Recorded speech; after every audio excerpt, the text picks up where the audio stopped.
Students, in 11th standard, in the topic chemical equilibrium, you have studied about two types of reactions.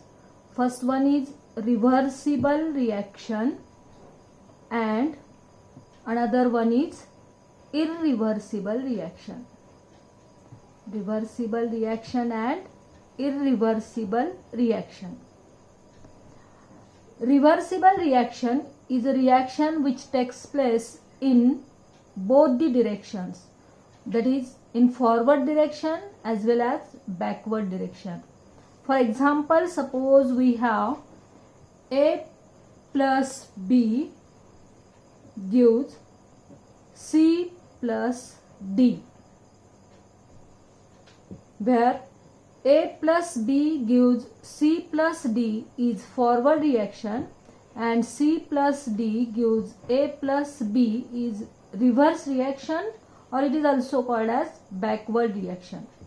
Now you know that reversible reaction is represented by using pair of arrows. In reversible reaction there is one step or stage which is called as chemical equilibrium. Chemical equilibrium is a stage in a reversible reaction at which rate of forward reaction is equal to rate of backward reaction. Now, you know, irreversible reaction takes place only in one way, that is, reactants are completely converted into products and the reaction stops. It is represented by using only single arrow pointing from reactants towards products. In irreversible reaction you cannot obtain the equilibrium stage. Now consider only about reversible reaction. Here this reaction contains the condition chemical equilibrium. Now by following this, in 12th standard we have to study about ionic equilibria. The third topic in 12th standard book is ionic equilibria. Now you know what is ionization. Ionization is a process or a reaction in which molecules are converted into ions. Before considering the concept of ionic equilibria, you must know the substances can be classified into two parts. The first one is soluble substances and insoluble substances. Solubility in water is considered, that is, the substances which are soluble in water, these are called as soluble substances. The substances which are insoluble in water, that is, if you add these substances in water, they remain as they are. These are called as insoluble substances and the soluble substances.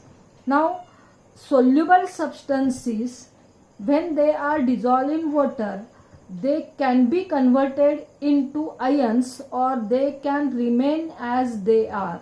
So again, soluble substances are classified as electrolytes and non-electrolytes.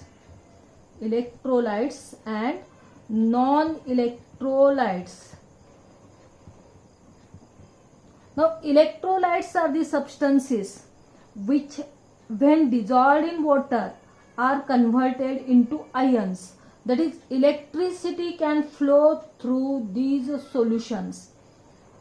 In aqueous state or fused state, these substances are called as electrolytes.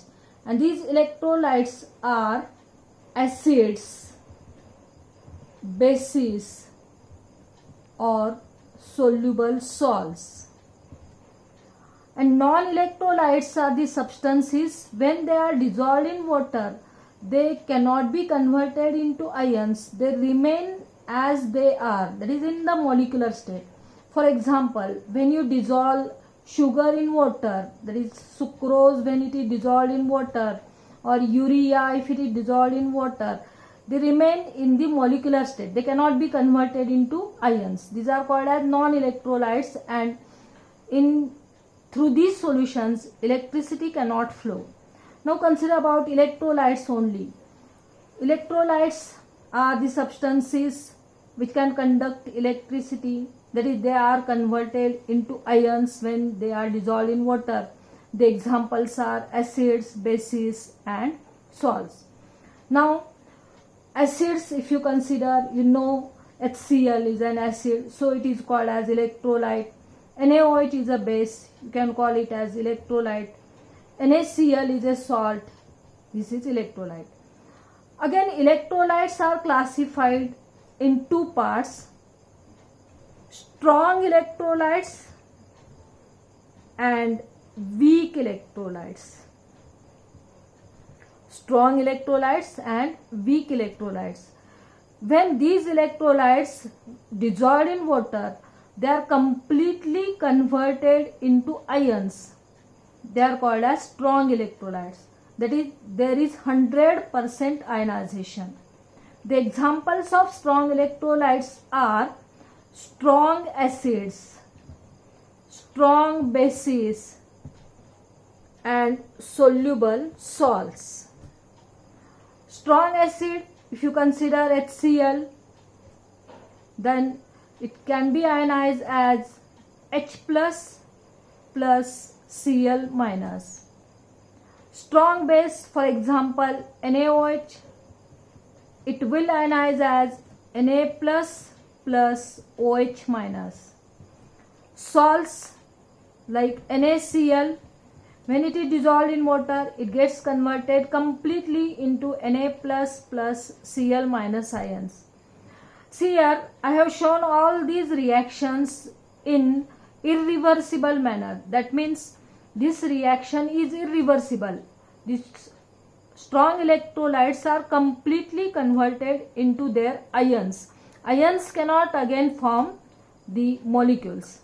These are called as strong electrolytes. Now, what are weak electrolytes?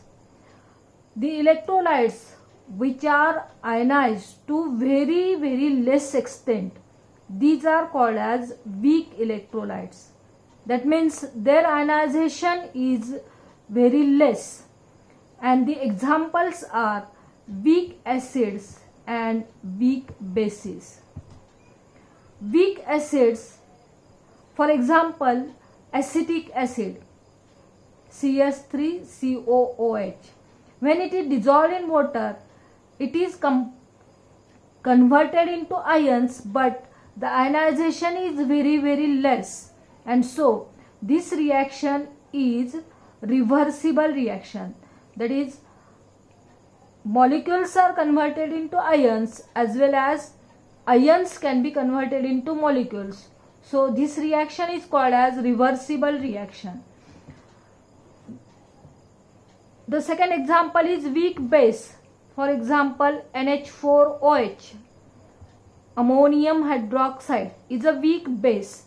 When it is dissolved in water, that is aqueous solution of NH4OH gives NH4 plus ions and OH minus ions.